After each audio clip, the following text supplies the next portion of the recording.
Kini, Gubernur Bali dan Gubernur Jawa Tengah menjadi sorotan karena mereka dianggap salah satu penyebab Indonesia gagal menjadi tuan rumah Piala Dunia.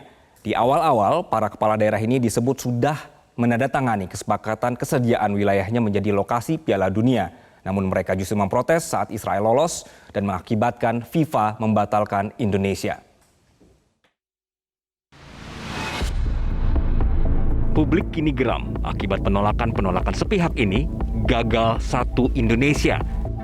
Anggota Esko PSSI Arya Sinulinga menyebut kedua kepala daerah yang menolak di awal-awal sudah teken kesepakatan untuk bersedia.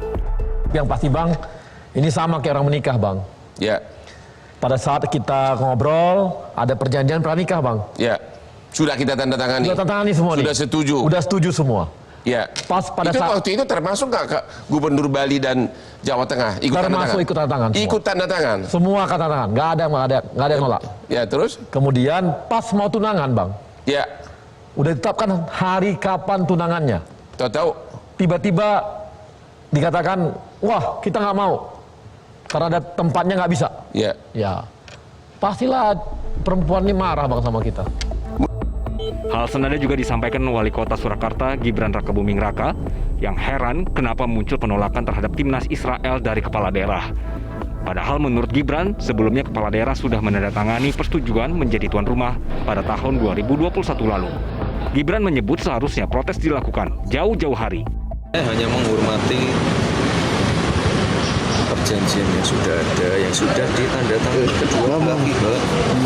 Aku naik meh protes, aku protesnya saat durungnya tanda tangan. Sesimpel. Ini banyune wis dadi, anggarane wis metu, kene wis kesel kabeh, bar kowe protes, ngopo protes saiki? Kene iki kesel. Pak Ganjar sama Kesel, ngono entek. soal persidangan itu jadi kesalahan untuk termasuk untuk Pak Ganjar ya? Lambuh. Kekesalan juga disampaikan koordinator Save Our Soccer, Akmal Marhali. Menurutnya, oknum-oknum yang membuat gaduh terkait Piala Dunia U20 bisa dijerat pidana karena merugikan bangsa dan negara. Para oknum tersebut juga harus meminta maaf secara terbuka. Iya, harus meminta maaf secara terbuka, bahkan mereka ini semua bisa dituntut secara pidana. Kenapa?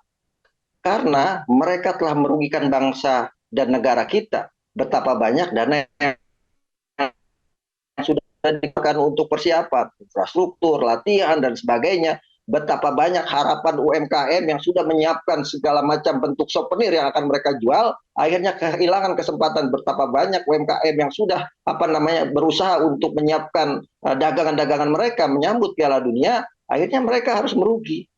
Ini bisa kita tuntut secara class action. Mereka yang kemudian membuat dan menyebabkan kita gagal jadi tuan rumah Piala Dunia, maka mereka harus bertanggung jawab baik secara moral maupun pidana dan harus gentleman. Kalau bicara politik misalnya, saya misalnya sebagai penggemar bola, saya akan menyatakan jangan pilih partai politik yang membuat kita gagal menjadi tuan rumah Piala Dunia.